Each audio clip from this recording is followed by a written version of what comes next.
warahmatullahi wabarakatuh. Baiklah, dualisme teknologi. Dualisme teknologi merujuk pada situasi di mana ada dua jenis teknologi yang bersaing satu sama lain, dan masing-masing teknologi memiliki kelebihan dan kekurangan yang berbeda. Contoh dari dualisme teknologi adalah persimpanan antara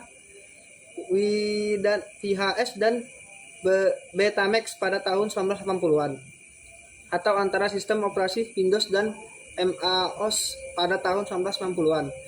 Dalam dualisme teknologi, konsumen biasanya dihadapkan pada pilihan untuk memilih salah satu teknologi yang akan mereka gunakan. Pilihan yang dapat memiliki dampak jangka panjang pada kebiasaan dan preferensi pengguna serta industri yang terkait dengan teknologi tersebut. Namun, dualisme teknologi tidak selalu berakhir dengan kemenangan salah satu teknologi. Ada situasi di mana dua teknologi dapat konsistensi dan memenuhi kebutuhan yang berbeda dari pasar atau konsumen yang berbeda. Contoh dari ini adalah konsekuensi antara iOS dan Android dan pasar ponsel pintar. Baiklah, yang berikutnya dualisme sosial. Dualisme sosial adalah sebuah konsep yang menggambarkan adanya dua kelompok atau kelas sosial yang saling berlawanan atau berbeda dalam masyarakat. Dalam dualisme sosial, masyarakat terbagi menjadi dua kelompok.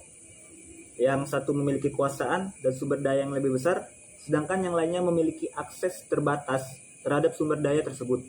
Dalam banyak kasus, dualisme sosial mengacu pada pembagian antara kaum elit dan kaum miskin dalam masyarakat. Kaum elit memiliki kekuasaan politik dan ekonomi yang lebih besar, sedangkan kaum miskin biasanya memiliki akses terbatas terhadap sumber daya tersebut, sehingga mereka cenderung mengalami ketidakadilan sosial dan ekonomi. Dualisme sosial dapat menyebabkan ketidakseimbangan kekuatan dan distribusi sumber daya di dalam masyarakat, sehingga berpotensi menyebabkan konflik atau ketegangan sosial.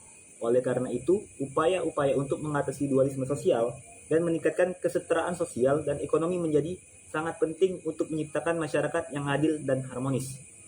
Baiklah, berikutnya konsep dualisme. Konsep dualisme adalah sebuah konsep yang mengacu pada keberadaan dua hal yang berlawanan atau berbeda. Namun, keduanya tetap ada dan saling berhubungan. Dalam konteks filosofi, dualisme seringkali digunakan untuk merujuk pada pemisahan antara materi dan roh, atau pikiran dan tubuh. Dalam ilmu sosial, dualisme sering digunakan untuk menggambarkan polarisasi atau pembagian yang ada dalam masyarakat, seperti pembagian kelas sosial atau pembagian antara negara berkembang dan negara maju. Dalam ilmu teknologi, dualisme sering digunakan untuk merujuk pada persaingan antara teknologi yang berbeda, seperti yang telah dijelaskan dalam pertanyaan sebelumnya. Secara umum, konsep dualisme memperlihatkan adanya keberagaman atau perbedaan dalam suatu sistem atau entitas dan menekankan bahwa kedua sisi atau pihak tersebut saling terkait dan saling mempengaruhi satu sama lain.